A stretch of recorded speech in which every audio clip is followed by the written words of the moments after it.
ئێرە ناوچەیەکی باشووری شاری کەرکووکە لەلایەنی داری کەرکووکەوە چەندین پرۆژەی جۆرا و زۆری بۆ کراوە.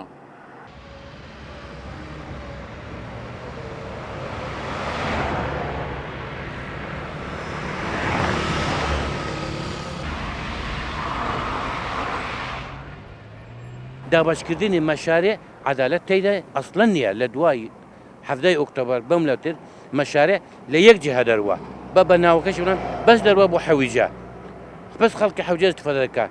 خەڵک کەرکووک بە کوردەوە عەرەبەوە تورکمانەوە ڕازی نین بە تەقسیمکردن ئەو مەشارێعە.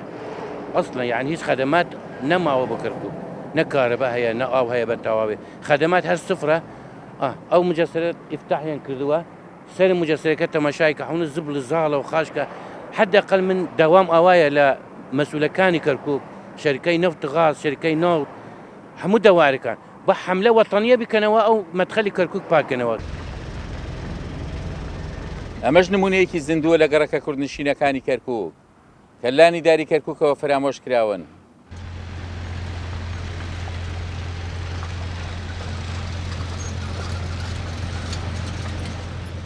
ئەم تەفرەقە لە بین کورد و عەرەبەکە کە ڕاکان ئەیکا دیاردەیەکە زۆر زۆر کەچی لە عینی کاتشە بڕۆ سەی منتقە عەرەبەکە بکە بزانە چی کراوە بەیان.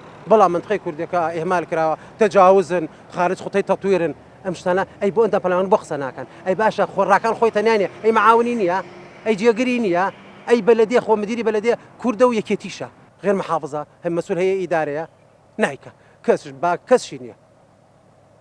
حتى لا هن خطي تطوير مدارسها برو شنها مدرسة يلا برو ناوي سكارو آزادية بزار شنها مكتب هر وقت جماعة تايسي كم وين نكردو أي برو منطقة جنوبية كبكة جیاوازی نێوان گەڕەکە کوردنشینەکان و گەڕەکانی خواروی کەرکووک جیاوازیەکی زۆرن.